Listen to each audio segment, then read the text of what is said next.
I'm gonna call the Dumfries Town Council meeting of Tuesday, February 7, 2023 at 7:02. I'm gonna call this meeting to order. Can I have the roll call, please? Yes, sir. Councilman Brown, Present. Councilman Fields, Here. Councilwoman Miles. Here. Councilwoman Peterson, Present. Councilman Pete, Here. Vice Mayor Nickerson, Mayor Wood. Present. Sir, you have a quorum. All right. Please note that the vice mayor wasn't feeling well tonight. Please bow your head for a moment of silent prayer and reflection, and then we'll follow that with the Pledge of Allegiance.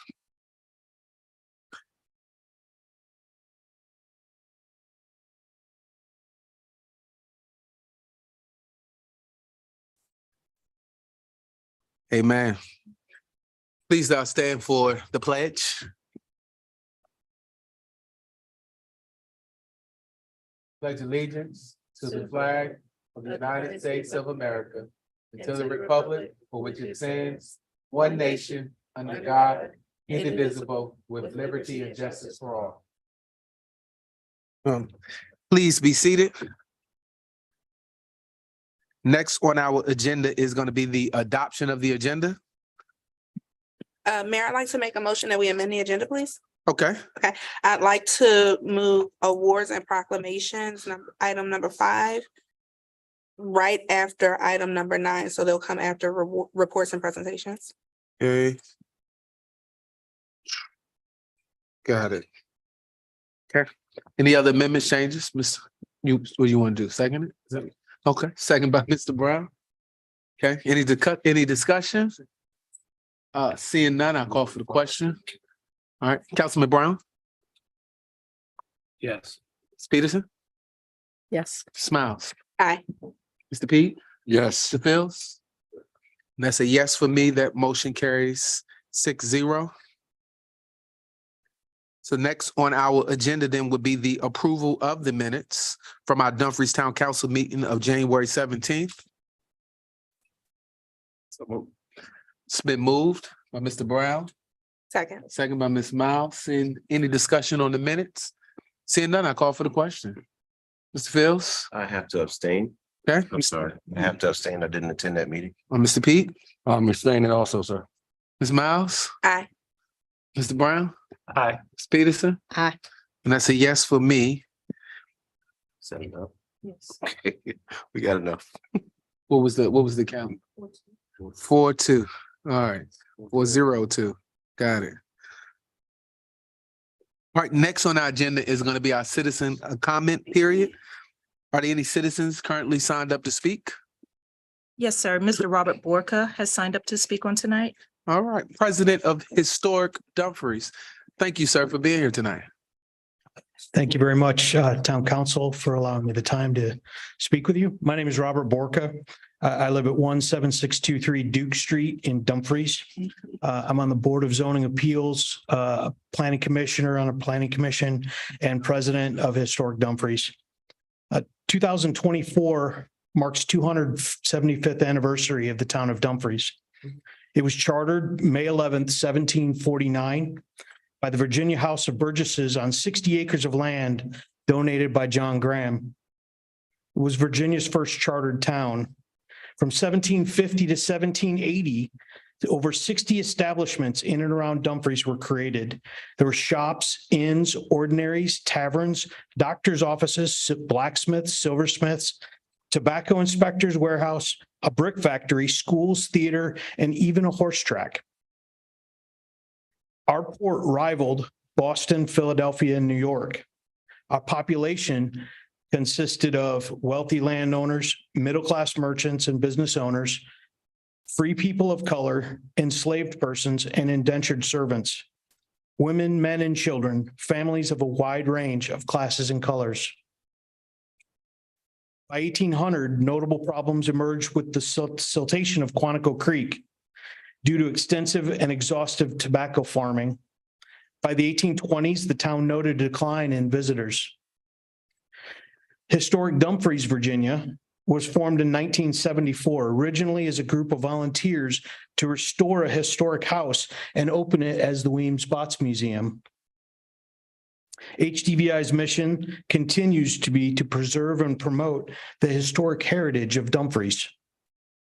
HDV operates the Weems Spots Museum, manages Merchant Park, hosts educational programs and events, and maintains the Lee Lansing Research Library, archive, and collections on Dumfries history.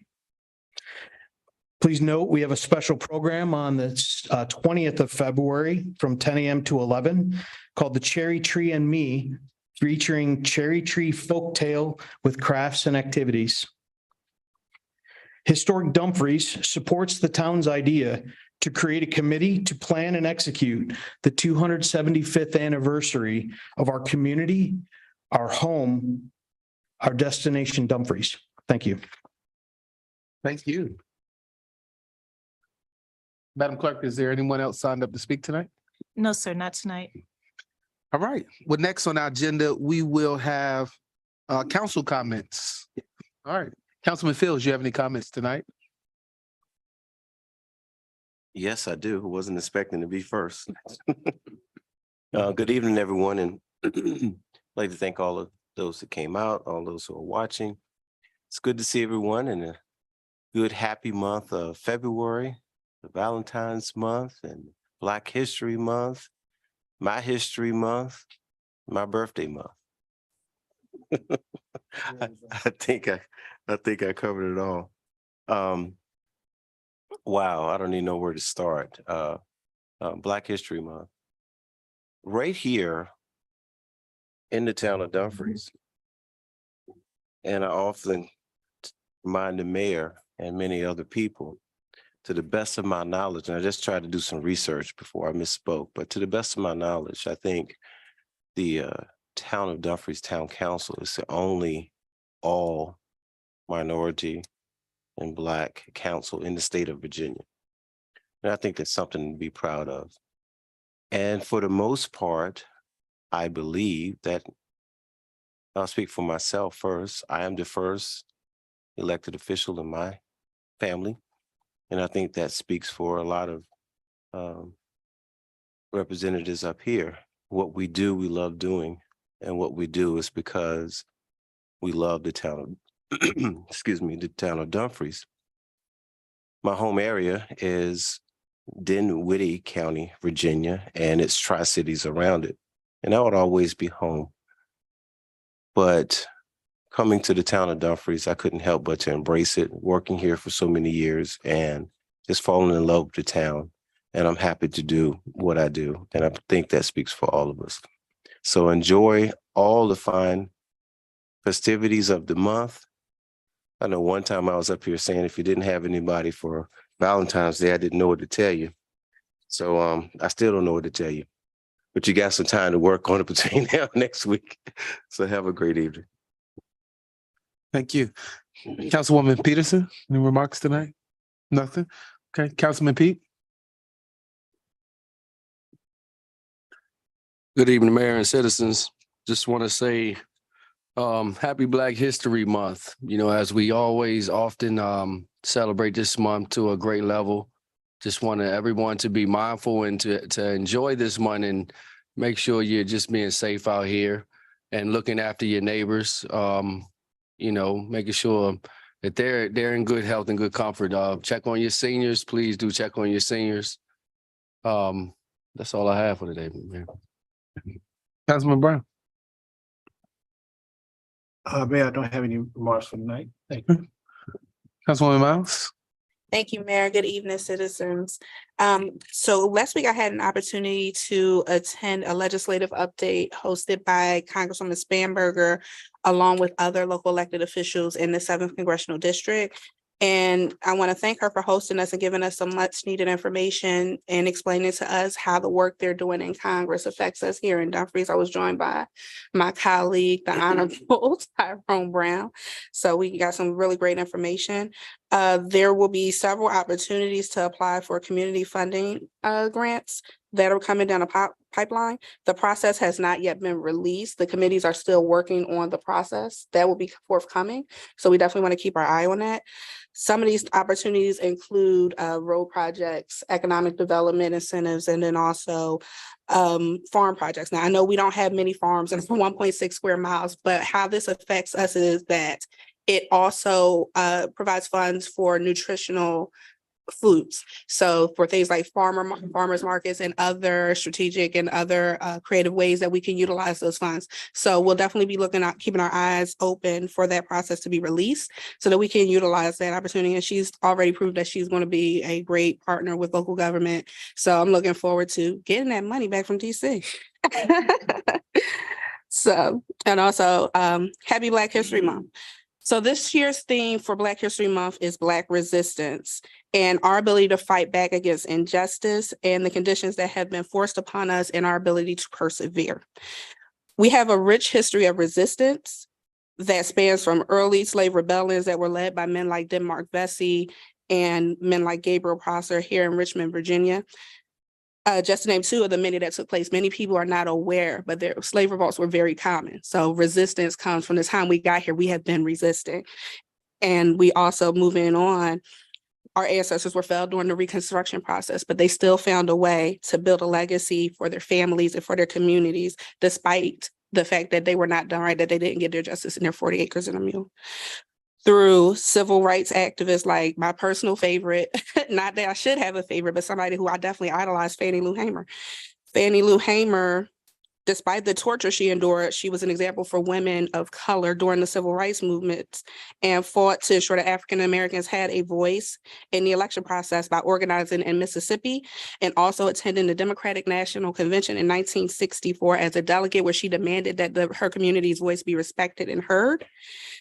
Through work of leaders like Stokely Carmichael, who was later known as Kwame Ture, who was the first to define institutional racism and give us the tools that we needed to fight back against this. So I'm going to skip a couple decades here, and I'm going to go to the very first woman to hold the vice presidency of the United States, a woman who dedicated her career to disrupting bias and creating access to opportunities, and now is the most powerful woman in the world. So our resistance is in our activism. And we have come so very far as we reflect on our history at a time when other leaders are trying to keep it away from us. We need to reflect on these histories, not necessarily names that you hear every day.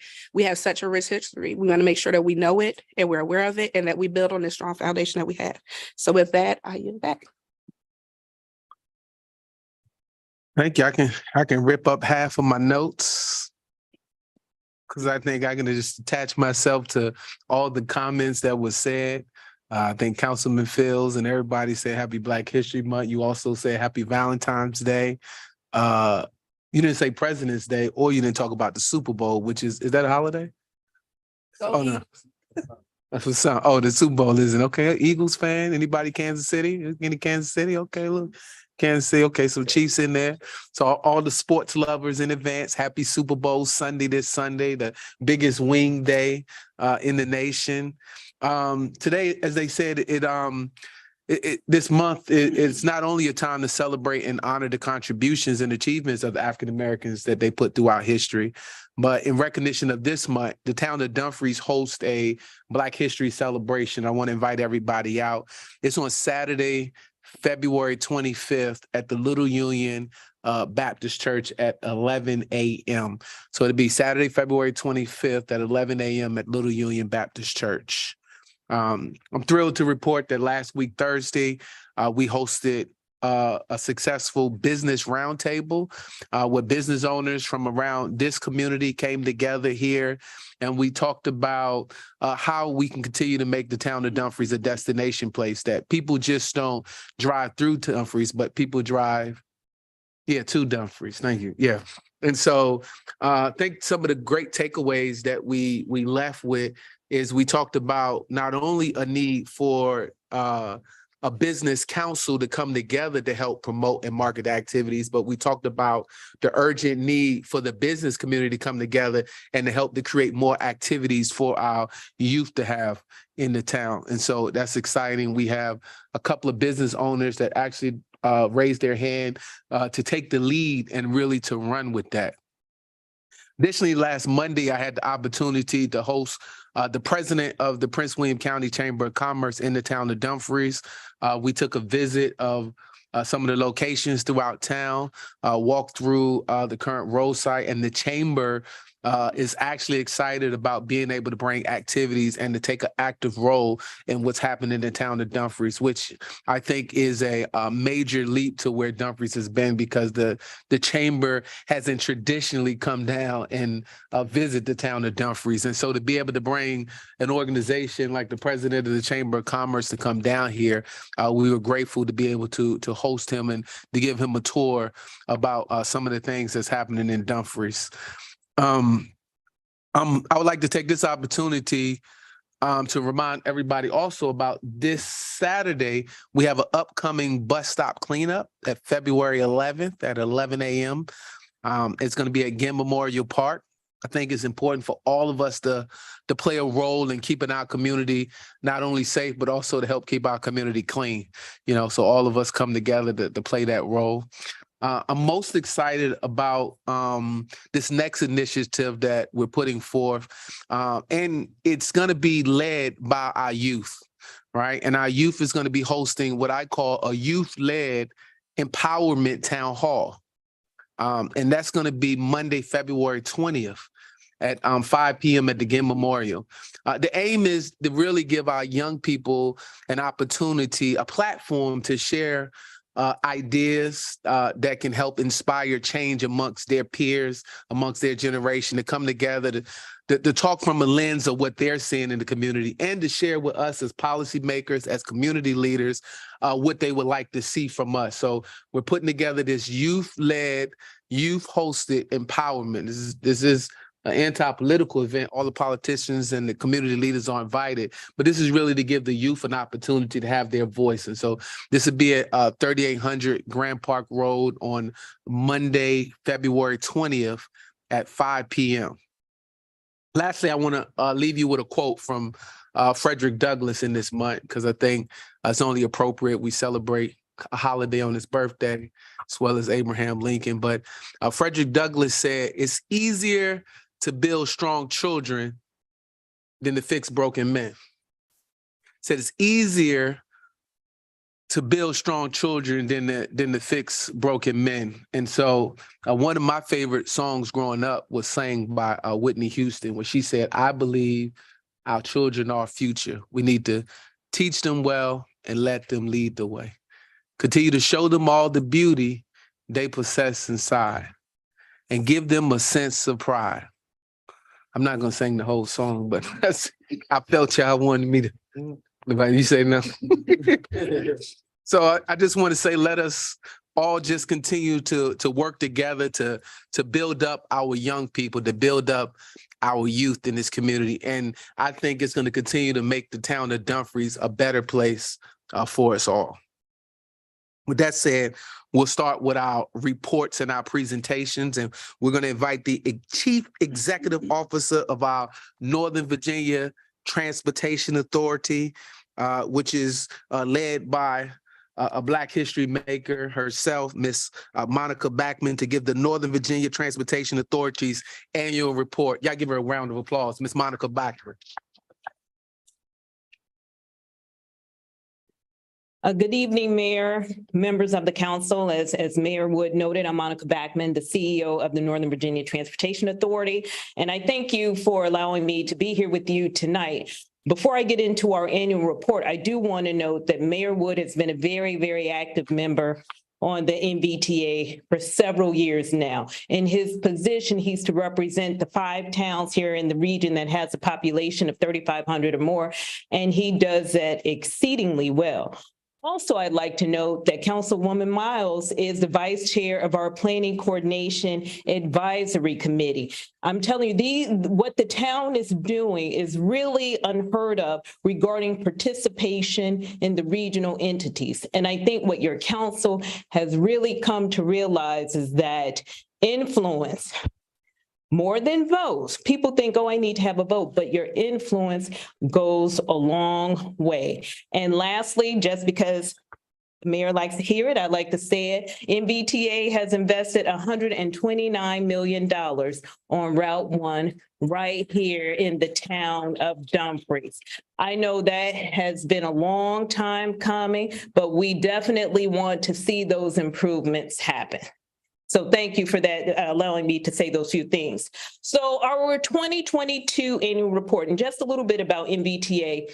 We are your regional transportation authority where we not only do transportation planning, but we do the funding, the programming of it as well. Every year, we're required to do an annual report on how we spend our revenues. The theme of this year's annual report was momentum builders in a connected region. Why is that important? Because the needs of this region are very diverse. Depending on where you are in the region, that really dictates your transportation needs, your transportation modal options. So we wanted to talk about some of our core values: safety, equity, sustainability, and making sure that we are meeting those. So with that said, in this, or I was about to say this year, but in 2022, the authority, we had a milestone year. Not only did we adopt our long-range transportation plan, which we do every 5 years, we also adopted our 6-year program. Now, one thing I've told the authority, while this was a milestone year and it was great and fabulous, I don't want to do that again. I don't want to do both in one calendar year because it was a lot of work. But let me tell you what that meant. We have to date 6 funding programs, but the one we just adopted, we had 26 projects submitted, but 20 projects were adopted, totaling $625 million. $625 million. A part of that, we emphasize bus rapid transit. Why do we do that? Well, one of our charges per the law is to give priority to the projects that have the greatest level of congestion reduction relative to cost. Now, that doesn't mean we don't build roads or fund the building of roads, because we do, but we also fund other modes: buses, bus rapid transit, technology projects, you name it, we probably funded it except air travel, because the revenues that we utilize, they are taxpayer revenues, and they have to benefit you who are the taxpayers in this region. So, and when I say multimodal, Metro Rail, the Virginia Railway Express, sidewalks, trails, paths, you name it, we probably funded. So the chair of MBTA is Chair Phyllis Randall, who's also the chair of Loudoun County. When we do our annual reports, we always give a letter, opening letter from the chair. And I hope she's gotten over that photo. She said it wasn't the best. But anyway, we have an opening letter and just really talk about the things that we tried to do and try to accomplish for this year. So I noted we did our 6 funding program, 20 projects, $625 million. Then we also adopted the long-range transportation plan, which is a true labor of love. That transportation plan works off the vision statement, goals, and performance measures that we adopted actually in November of 2021. When we do the long-range transportation plan, it takes us a staff approximately 2.5 years. So even though the authority adopts it every 5 years, for staff, it's an every 2.5 year labor of love. I'll just say that. As part of the transaction plan, we hit the ground running with surveys to the community. What is your transportation need? What are your transportation problems? What are your woes? What do you want us to help you do about them? How was your commute? How can we help? Now, we understood that COVID is still a thing regarding transportation and commuting. Have we hit our new normal yet? We really don't know. The projections we had in 2020 are not the same figures we're seeing now. And another thing that we're beginning to see, more businesses are requiring their employees to come back into the office. So we take all of that data and we do our long-range transportation plan, it has a horizon year of 2045.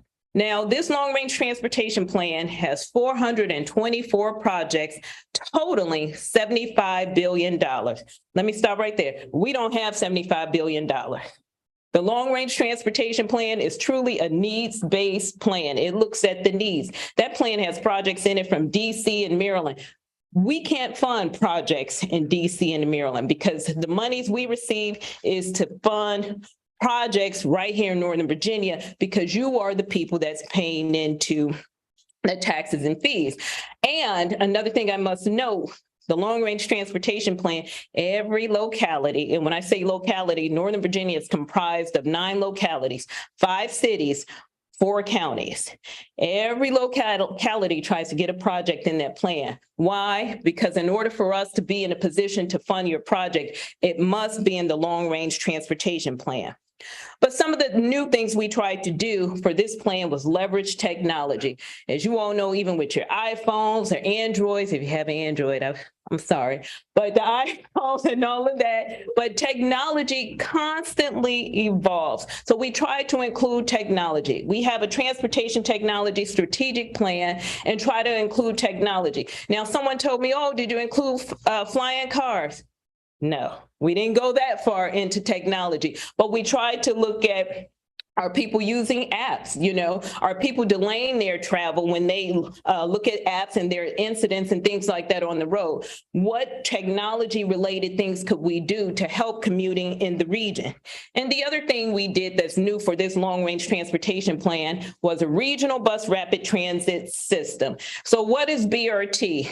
It is not just regular bus and it is not rail. It is high capacity transit that is supposed to have quicker headways, less stops to get you from to and from your destination a lot quicker. A comment I hear a lot is, hey, when is Metro coming to Prince William County? I don't know. And that is the goodness truth. We just don't know. But what we can tell you, what we're looking at and why bus rapid transit was important to us, it gives an option. It provides an option a lot sooner than we can extend Metro rail and have high capacity transit. So you're not sitting in the car waiting, stuck in traffic. They can get you to your destinations a lot sooner. Another thing we had in this annual report, we had quotes from our authority members. There are 17 members of the MVTA. Mayor Wood, your quote should be noted in this particular document, but we wanted to capture and hear from the elected officials what serving on the MVTA means to you as elected officials. I'm just staff. We take the direction of the elected officials and we implement, we execute. But we need to know what, and not only elected officials, because I do have some non-electeds on the board, but we take that information and we try to implement. So today, one thing that I want to leave you with as I close the annual report is with our revenues. We have a 70% that comes to MVTA. 30% goes back to the localities where the taxes and fees are raised. And in the case of the towns get their 30%, their portion from the counties based on school age population. To date, since we've been receiving funding and the funding started in 2013, we've distributed $615 million in the 30% funds. And then an additional, what that means for the 70%, to date, 122 projects totaling $3.1 billion. So lastly, talking about the economic impacts analysis, when I said we do our funding program, we did our 6th funding program, we do a funding program every 2 years. As part of the funding program, we do an economic impact analysis. Why? Because there is a direct link between transportation investments, and the economy. So what does our revenues and what do these investments mean for the region? So looking at the 70% that I told you about and the 30%, The total allocation of $4.6 billion has an economic impact of $7.1 billion. That is 150% return on investments from those projects. That means more jobs. And 90% of those jobs stay right here in the region. These are new jobs created that stay right in the region. And when I say more jobs, 42,000 jobs. 42,000 jobs. And that 90% that stays right here, the only reason why we're not hitting 100% because we've purchased or funded the purchase about 50 buses. There are no bus manufacturers in Northern Virginia. So we do not get the benefit of that, but we do get 42,000 new jobs with 90% staying in the region. And the last thing that I will leave you with the 42,000 jobs, more than 3 billion external funds leverage. That means a travel time savings of $6 billion. And bringing those taxes back to the region so we can reinvest and make sure the region is thriving. I know the mayor and the council was always talking about Dumfries being a place that you go to and not go through. And we hope that the MVTA has been a part of that. And thank you for your time this evening. Thank you for that, that wonderful, presentation. And I think that even in the return on investment, the one thing I wish your operating budget, where does the revenue from your operating budget come from and how do you manage So that? thank you for that, Mayor, especially since I will be asking the authority to approve my operating budget next month. The operating budget comes from the 70%. So we get approximately, and this is an approximate number, about $360 million in revenue each year. My operating budget is about $4.4 million. So you see what we're operating on based on the investments and then the number of projects we're advancing, 122, totaling $3.1 billion. And that doesn't include the 30% funded projects that the localities have autonomy over. So we keep it lean and mean. We are growing, but we keep it lean and mean, but having an impact in this region.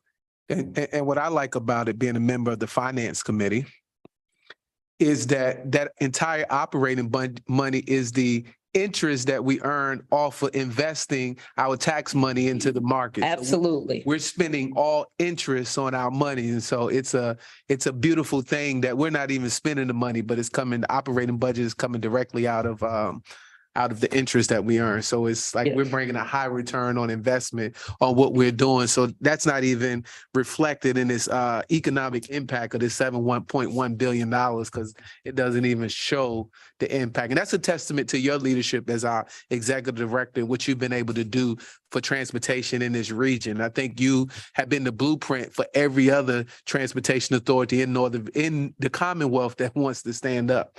Even though Fredericksburg just got voted down, I'm sorry.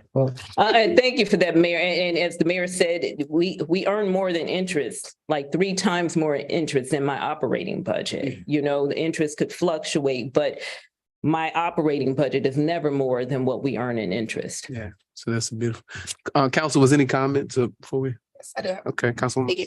So I just really want to thank you and I want to commend you and your staff for the work that you do. You guys are so well prepared. You have the best analysis I've ever seen for any committee I've ever worked on, and you're always available to answer questions. And to piggyback off of what the mayor said, you really have changed what we expect for transportation in this area. So kudos to you. You're a pleasure to work with. And y'all, I think you're just top notch in terms of transportation, you and your entire staff. Thank you, Ms. Mr. Brown? So I got a question and a comment. So thank you for coming for the presentation. In your capacity, have you ever seen any waterway type projects in your initiative? Not as of yet. We've had some conversations. No one has submitted a waterway project for funding. You know, there was talks about a ferry not too long ago, but to date, no one has submitted. And this, well, 2 questions. Second question, is there any funding from grants from the federal to support all of these initiatives? So our funding, this is just MBTA revenues. Now, a lot of the projects, the lot of the 122 projects has state funding on them. They has federal funding, general fund monies, because now the one thing I don't want is for us to be the only funding entity. I want everyone and other entities to have skin in the game. But these numbers I share with you tonight, that's solely the numbers of MBTA. And last question, how can citizens see the progress on some of these initiatives? How can they? Thank you. Thank you for that question. So we have a website called novagateway.org. You go to novagateway.org, you can click, we have projects, all 122 projects that we are advancing with the regional revenues. You can search by mode, you can search by location, you can search by project sponsor, and you can get an update, a real-time update of what's going on with the project. And not only will you see the monies MBTA has on the project, you will see the other funding sources on the projects as well. And that's real-time information. Thank you. Mr. Pete? Councilman, you pretty much covered the funding for the waterway and what you was speaking of the ferry. Great presentation, well put together. Definitely have seen a change from whence we were some years ago to where we are today. I like the fact of finding out how we could track, you guys, not your movements, but your milestones Right. per se. Absolutely. And I would be interested in seeing where we could be at it with connecting the Northern Virginia side, or at least down in this area over to the Maryland side. I would definitely be interested in that. I yield. Mr. Fields. Wonderful report. And looking forward to the town just doing great things and Northern Virginia doing great things under the commission. Thank you. Well, thank you for coming down, presenting that report. Again, the town of Dumfries thanks you for the 120 million that you have on our Route 1 realignment project that's in place, as well as the Commonwealth of Virginia putting an additional $80 million in the initial federal money we got. So we got 3 different pots of money on our project. Absolutely. So, And you guys did the work, you made it easy for us because you really did the work. yeah, so thank you. Thank you. All right, next on our agenda, we'll have a presentation from the Veteran Administration Disability Overview from Ms. Kathy Andrews, who's the Assistant Regional Director in the Department of Veteran Services Benefits.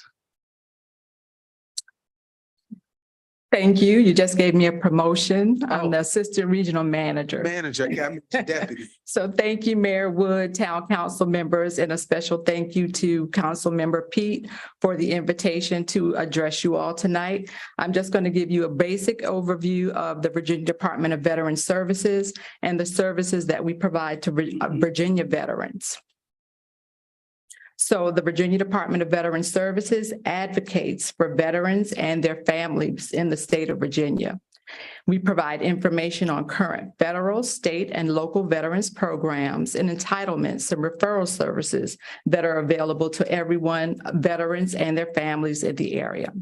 Overall, we have 34 benefits offices. Our regions are divided into North, West, Central, and East. DVS is a state agency and all of our services are free. So this is an overview of our benefits lines. So we have several benefits lines. So benefits, which is one, is the benefit line that provides claim services for veterans and their family members. So transitioning service members, if you've been out of the military for a while, you filed a claim and you've received a VA rating and you want to have that rating revisited, we can assist you with that. If you were denied a rating in the past, we can provide you with counsel on how to revisit that rating and possibly get it granted for you. We also have this service line, the Virginia Veterans and Family Support Service Line, which provides resources. So we partner with community partners, and there are resources for financial benefits, counseling, home assistance, rental assistance, things of that nature. We have 4 cemeteries where veterans and their spouses can be buried in a state cemetery.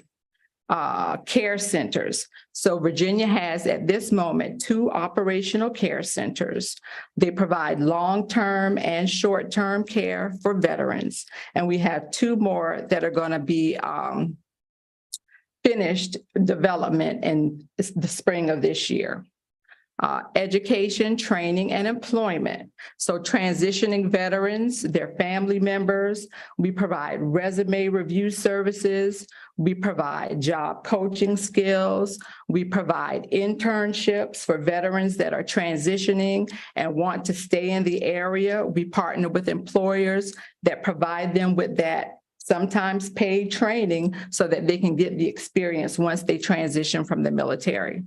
We also started a Virginia Women's Veterans Program to serve our marginalized women's veterans. And we also have a Virginia Military Spousal Support Program as well. So our mission is to provide Virginia veterans and their family members with accurate, timely, and ethical education and assistance in obtaining the federal and state benefits they have earned through service and sacrifice to our Commonwealth and the nation. The Benefits Division serves all veterans as well as their dependents and survivors in developing, filing, and prosecuting claims for benefits under complex laws of the U.S. Department of Veterans Affairs. So the Benefits Division also provides accredited representatives. So all of our Veteran Services representatives are accredited. We submit claims and appeals to the U.S. Department of Veteran Affairs. We electronically submit all claims, appeals, and supporting documents to the appropriate VA regional office, as well as track those claims once they are logged into the VA system. So that's one of the services that sets us apart from some of the other veteran services organizations in the area. We do have that pipeline directly with the VA. So once we file a claim, we track it from the moment we file it until that claim is adjudicated. What we do for our veterans. So veteran compensation claims. Well, the benefits delivered at discharge claim is the claim that's filed by members that are currently in service. In 2021, the VA developed the AMA, which provides you with a different pipeline other than going straight to an appeal system. So if you have a claim and you're not satisfied with the result that you received, you can file what's called a higher level review. That is a person at the VA who is higher than the person who initially rated your claim. They'll go through and see if there were any mistakes made in deciding that claim. A supplemental claim is a claim that you can provide at any time where all you need to do is provide new and relevant evidence in support of that claim. We provide dependent indemnity compensation claims, which are claims filed by a widow of a deceased family member. And we also provide pension claims and aid in attendance claims. We also provide information on the burial benefits, certificates of eligibility for your VA home loans, veterans group life insurance application. We can assist you with applying for VA healthcare and a lot of other services. We can also refer you to state and local agencies for assistance that we don't provide. All right. So this is the same thing that I mentioned earlier. This is just an overview of disability compensation benefits. And the VA disability compensation benefit is designed to compensate a veteran who was injured while on active service. To be eligible, you just must be a veteran, active duty military service with a DD-214, and incurred an injury or illness during active duty. So that's a little bit different. If you're a reservist, you can still file a claim. The claim or the injury just had to have occurred while you were on active service. Mhm. These are the three things that the VA looks for when they're making a decision on a claim. So one of the things is an in-service event or injury. So something had to have happened to you while you were in service. That's just the bottom line. You have to have a current diagnosed disability, and then what's called a nexus, which links that in-service event with that current disability. So say, for instance, you injured your knee when you were in service. After you got out of service, you're still having problems with that knee. So your records show that you've had a chronicity of care.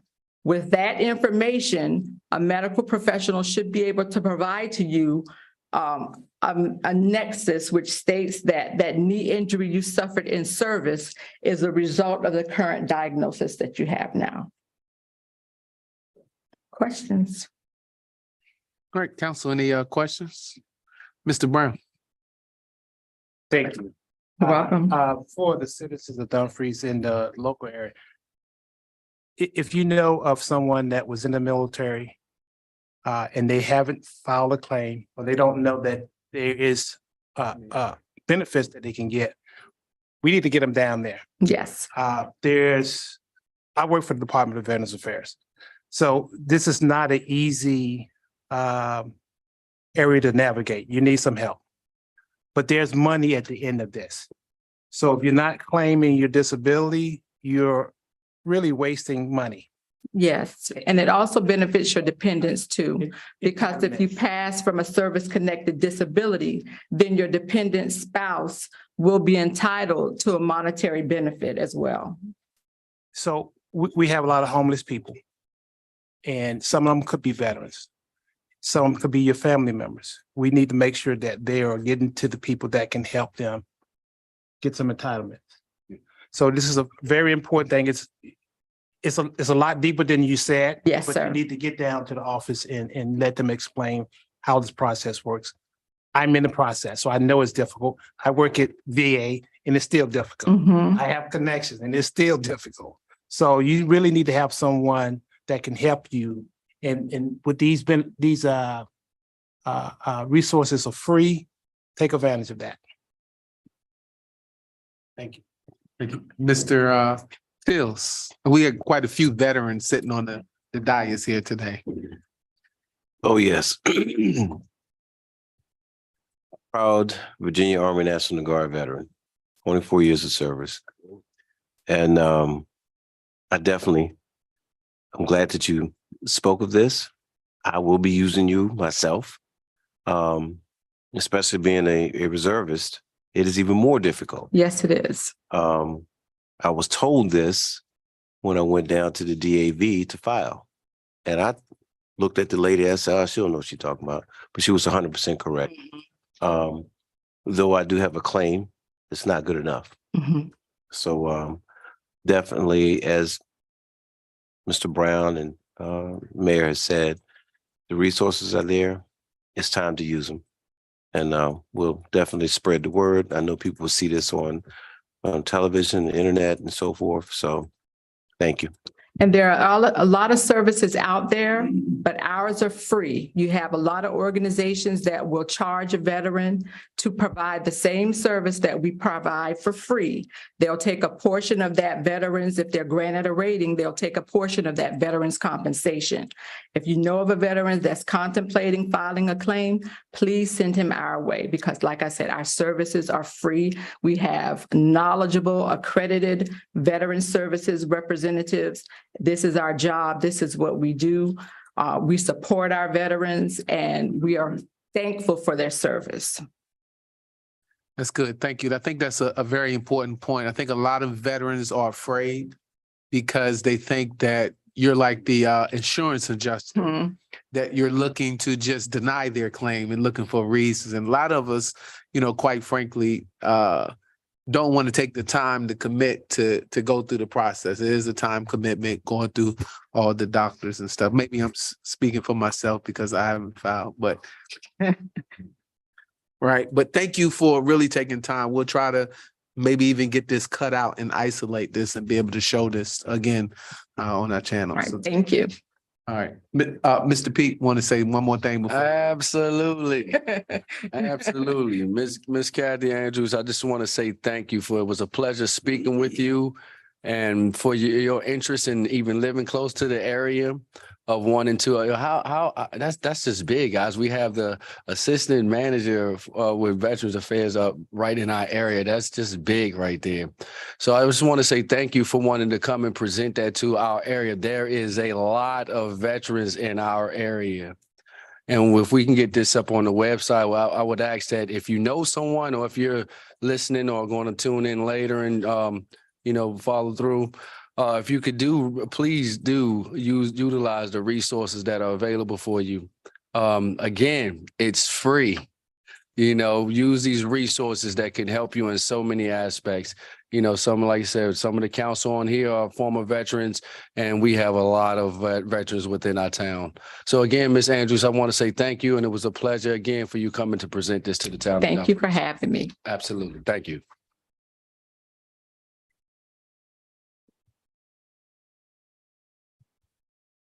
Next on our agenda, we're going to have a proclamation declaring National Gun Violence Survivors Week. I think this is a good one.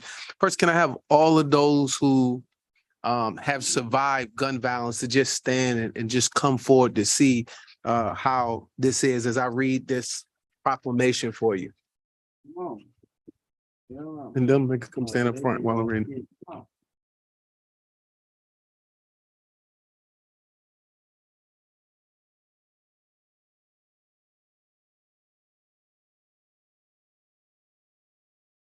I'm gonna read this for you. It says proclamation declaring National Gun Violence Survivor Week from February 1st through 7th, 2023.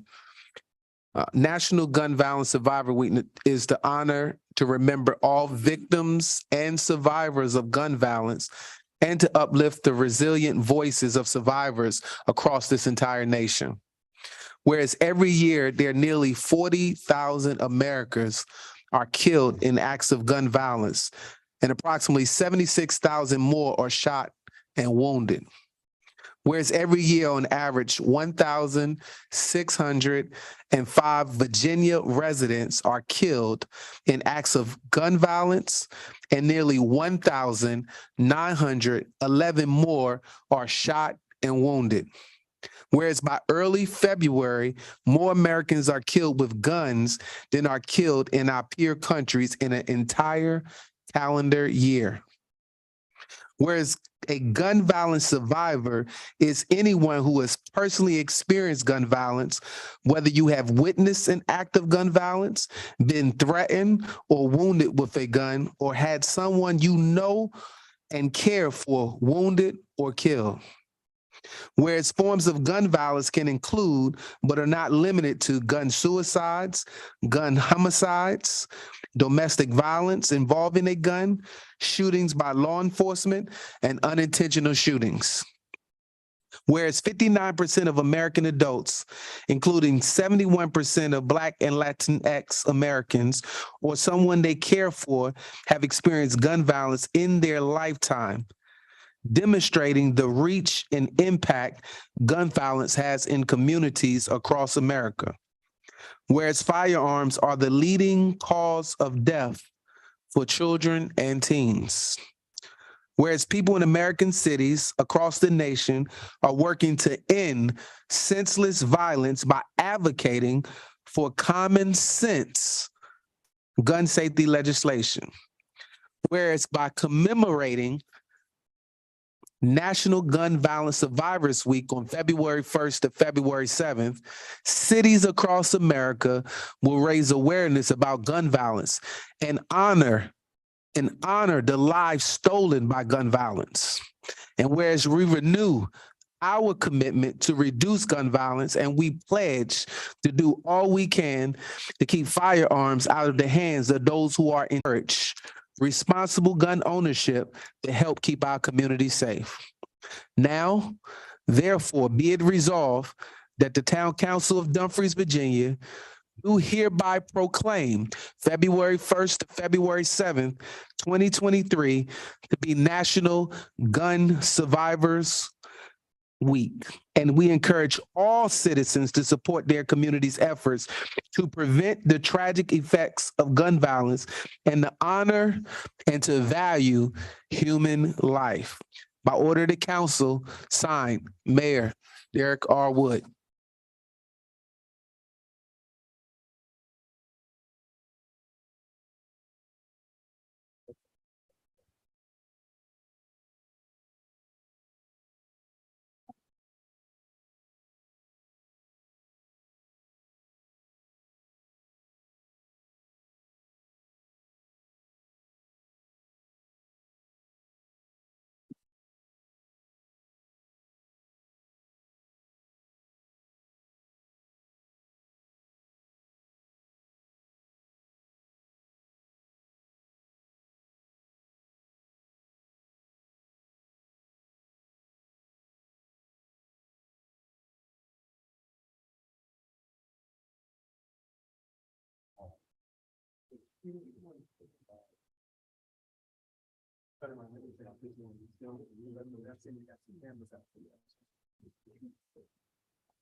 I just want to say, as you're sitting down as mayor of, this town, I strongly believe that passing responsible gun safety laws is of the utmost importance for the safety and well-being of not just our community, but of all communities.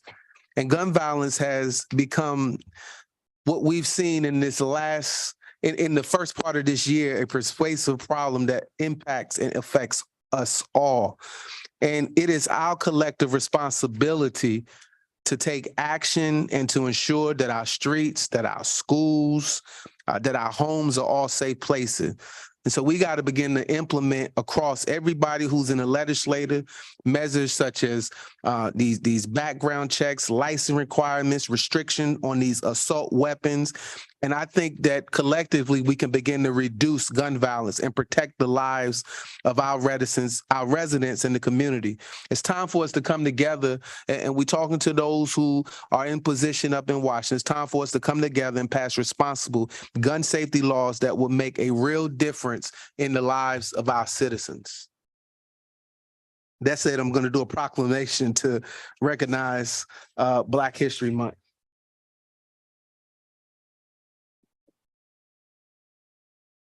It says, whereas the month of February is nationally recognized as Black History Month, and whereas during this time, we celebrate the many achievements and contributions made by African Americans to our economic, our cultural, our spiritual, and our political development.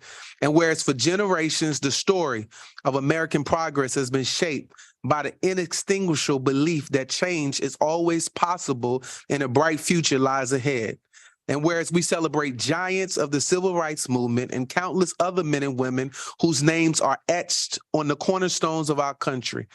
And whereas in 1915, Dr. Carter G. Woodson, noted scholar, Harvard University trained historian, and son of former slaves, founded the Association for the Study of African American Life and History with the intent of raising awareness of African American contributions to civilization.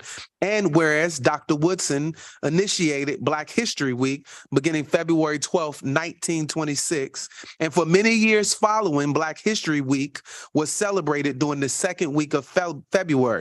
And whereas in 1976, as part of the United States of America's bicentennial, Black History Week was expanded and established as Black History Month. In that year, President Gerald R. Ford urged Americans to seize the opportunity to honor the too often neglected accomplishments of Black Americans in every area of endeavor throughout our history. And whereas we understand that more than 400 years ago, the first enslaved Africans in English-occupied North America were brought to Virginia. And whereas we understand, despite constant adversity throughout American history, African-American culture and heritage is continually strengthened each generation. And whereas the national theme for Black History Month in 2023 is Black resistance, and whereas African-Americans have resisted historic and ongoing oppression in all forms, especially the racial terrorism of lynching, racial programs, and police killings since the nation's earliest days. Whereas the complexity of the Black family offers a rich tapestry of images for exploring the African-American past, present, and future. Now, therefore, be it proclaimed by the Town Council of Dumfries, Virginia, we do hereby proclaim February 2023 Black History Month with the theme of Black resistance in the town of Dumfries, and call this observance to the attention of all our citizens.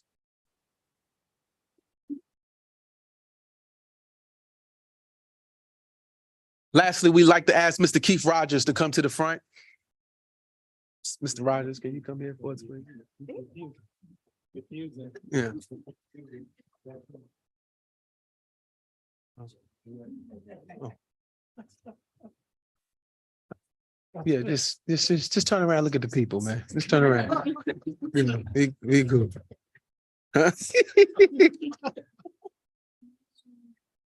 Yeah. All right. This is our town manager, Keith Rogers. For those of you who don't know, this will probably be officially his last meeting here in the town of Dumfries, officially, but not unofficially. Well, definitely. All right. All right. Whereas Keith C. Rogers Jr. has served as the town manager for the town of Dumfries from February 19th, 2019 to March the 2nd, 2023. Is that all right? All right. And whereas during his tenure, he has shown exceptional leadership in guiding the town of Dumfries through the challenge that was posed by the COVID-19 pandemic. And whereas he has demonstrated his commitment to providing the highest level of service to the town's residents and businesses by successfully transitioning service delivery to offering contactless and online options, providing over $100,000 in direct assistance to businesses and nonprofit organizations. And whereas he authorized a tax moratorium, I can't pronounce that word, for 2020, right? On our real estate billing, allowing residents additional time to pay and engage with neighbors and business community. He began to provide masks and signage and other personal protective equipment. And whereas he mobilized swiftly to provide work from home options for most of the town employees, hosting the first ever virtual Black History program during that time. Whereas he successfully managed our town's finances and improved our tax collection in all major revenue categories. And he earned, for the first time ever, the prestigious Government Finance Officers Association's Distinguished Budget Presentation Award. And he continued it for 3 consecutive years. It's well done. Whereas he provided for his employees 100% employee-funded healthcare for all his employees. This is done nowhere else around this area in the Commonwealth of Virginia. And he launched the Dumfries Open Data Portal, which provides access to data and information about the town. Whereas Mr. Rogers has made significant contributions in the areas of public safety by enhancing recruiting efforts, increasing the starting salary for our officers, which became the blueprint to other public safety organizations around this locality, investing in new equipment, investing in new training, updating uniforms and patches to begin to boost morale. He actively began to review the policies and the general orders and procedures to ensure appropriate interactions with the community, especially the use of force policy. And whereas he demonstrated his commitment to our economic vitality, by beginning to create our Destination Dumfries initiative, attracting new businesses and improving access to fresh foods with our farmers market, and updating our comprehensive plan with a focus on the Main Street development. Conducting a housing analysis and launched a commercial property assets clean energy financing program, also CPACE. Whereas he has made bold commitments to sustainability and infrastructure with our town's capital improvement plan, helping us to make sure we were fully funded on our Route 1 widening project, to include project overrun funding, improving all our town parks, and making sure that we continue to work on restoring Quantico creeks and bringing the town back into compliance with DEQ with all our MS4 permits. Whereas he has honored many of our community legends, including Mr. Clyde Washington, our longest serving councilman, and Mr. Willie J. Tony with the dedication of the basketball court. And whereas the Town Council of Dumfries does hereby recognize, because we can go on, and we appreciate Keith C. Rogers Jr.'s achievement by providing the town of Dumfries also in the past budget cycle, the first ever 6-month real estate tax abatement. Well, they ain't had to pay no real estate taxes for 6 months. First time in history. No one else has done it, which demonstrate his commitment to financial well-being of the town residents. He's got our financial policies in place. He's brought in good staff and built a solid foundation, et cetera, et cetera, et cetera. But now, therefore, be it resolved, because I didn't have enough room to keep writing. But now, therefore, be it resolved by the Town Council of Dumfries, Virginia, we do hereby commend and express our gratitude to Keith C. Rogers Jr. for his service as our town manager from February 19, 2019 to March 2nd, 2023. And we extend our best wishes for our future endeavor. We want to let Mr. Rogers know that the door is open. And so therefore, we went out and made sure we got him a master key, and we wanted to present him with a key to the city at the same.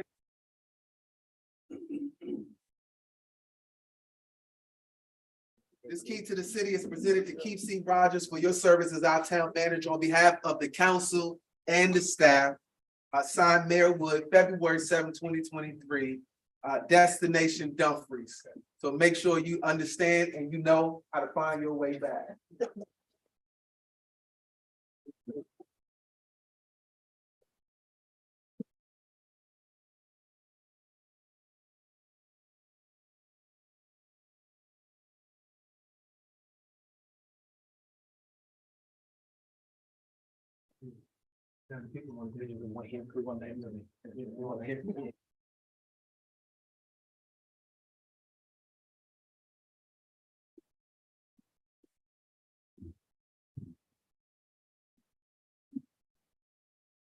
Well, good evening, everyone. Not sure where to begin, but for most managers, the last thing you want to do is be surprised at a council meeting. But this is a pleasant surprise this evening, and that Mr. Rogers that the mayor eloquently described, he sounds like he's an all right guy. But I really do just want to say and express my gratitude this evening to, of course, the mayor and the council, but also the community, various communities in this profession. You all make an investment in the leaders that you elect, but also their appointed leaders as well. So this community embraced me when I came into this role, and there are too many people to name for all of their advice and guidance and do's and don'ts for this local community. So I won't begin to name names, but those folks know who they are, and I am forever grateful for that opportunity.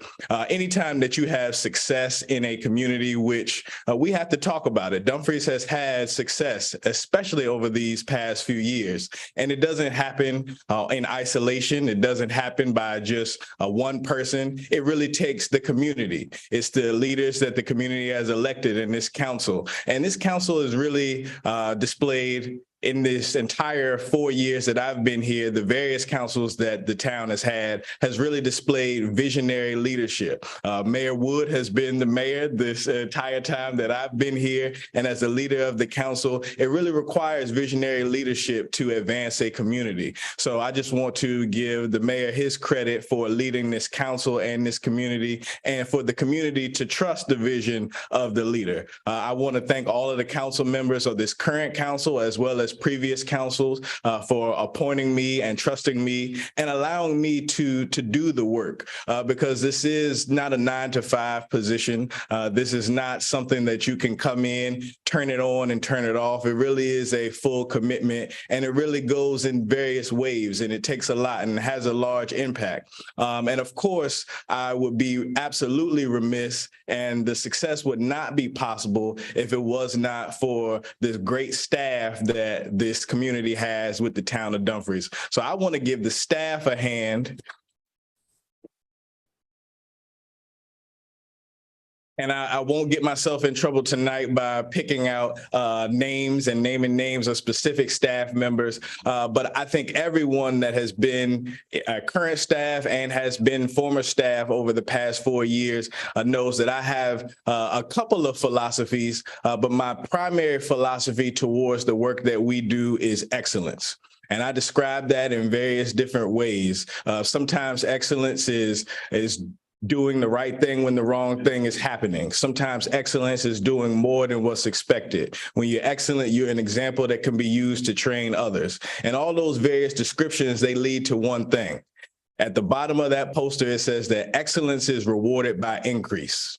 And so what that might mean if you work for me is increase in assignments.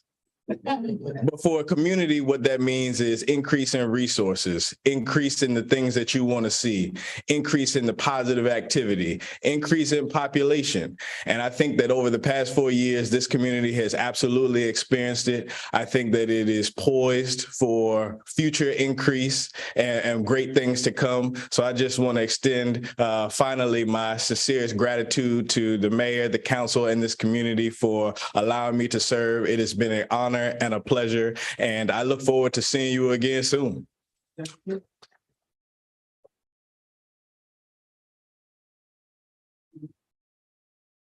All right, 3 more quick things and we out of here.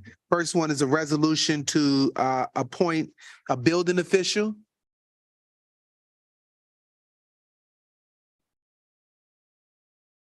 Move. Oh, you moved. Oh, it's been properly moved. I was gonna, okay. And a second, moved by Mr. Pete, second by Mr. Roger. You want to say anything on it? Resolution? They quit.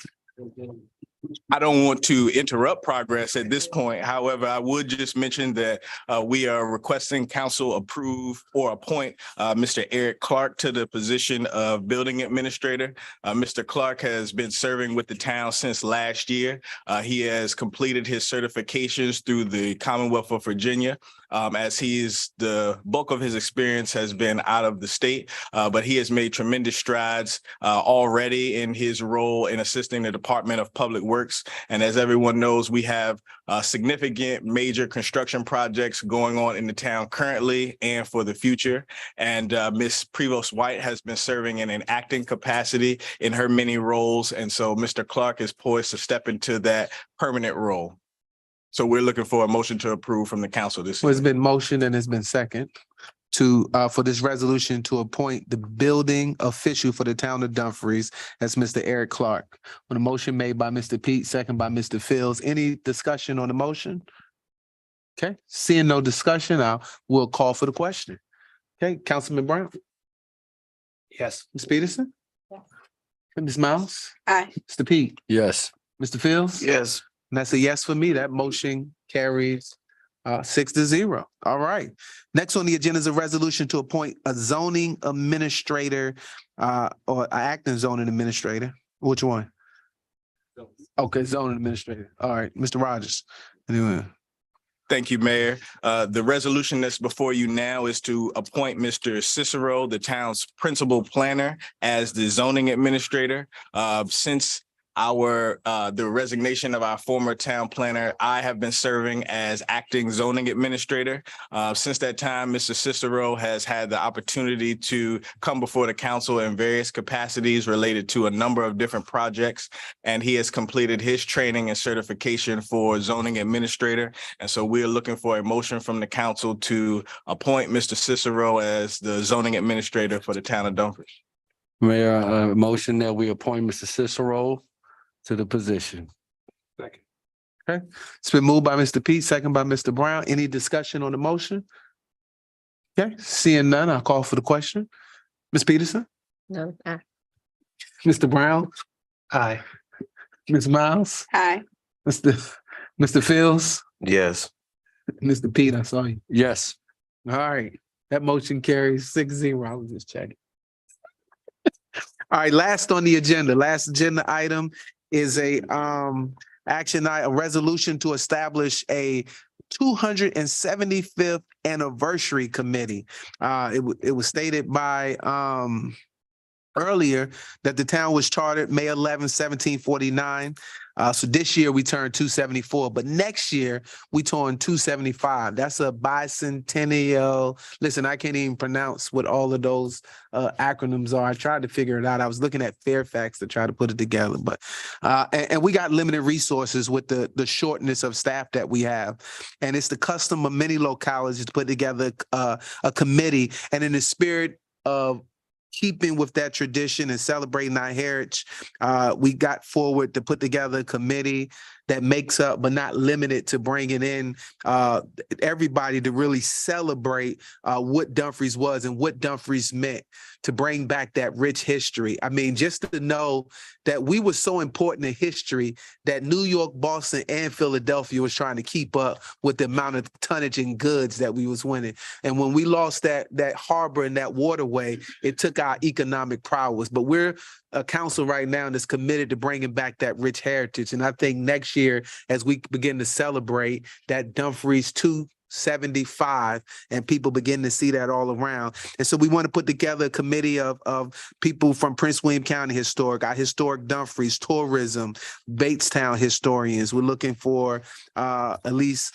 4 to 5 of the citizens and the people in town to get involved. And so we're asking that the motion be to adopt this resolution to establish this committee. So moved, man. Okay, it's been moved by Mr. Fields, Second. second by Ms. Mine. Any discussion? Ms. Peterson, you had a question? Your light was on? No question? Okay. Mr. Fields, you had a question? Negative. Okay. All right, seeing no discussion, it's been properly motioned and second. All right, Mr. Fields, Yes. Mr. Pete, Yes. Ms. Peterson, Yes. Mr. Brown, Yes. Ms. Miles. Aye. That's a yes for me. The resolution carries 6-0. At this time, this meeting's agenda is complete and this meeting is adjourned.